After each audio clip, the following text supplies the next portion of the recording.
Hello everyone, welcome back to our channel.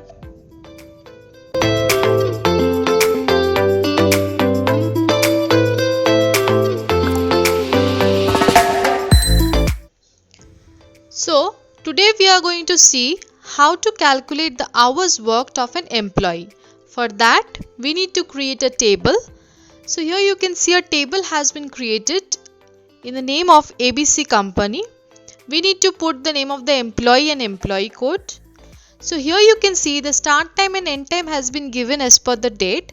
So we need to write for each employee the start time and end time which has been given in their attendance book. Then we will calculate the hours worked. For that we will write a formula that is equals to first bracket end time minus start time bracket close into 24.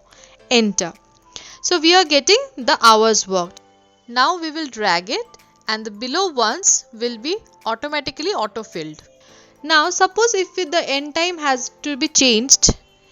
For example, like from 5 p.m. we are making it to 5:10. So you can say the hours worked has also changed. Now what we will do cell formatting. That is from general to we will convert it to number. So you can see it has been converted into number. Now we will calculate the total hours worked. For that we will write a formula that is equals to sum and select the cells. This formula is very common. We can use it and we can also use a shortcut key that is Alt and equals to. So by this way we can easily calculate the hours worked and total hours worked without any difficulty. So here we have done the weekly report. By this way only we can also calculate the monthly report. Thanks for watching the video.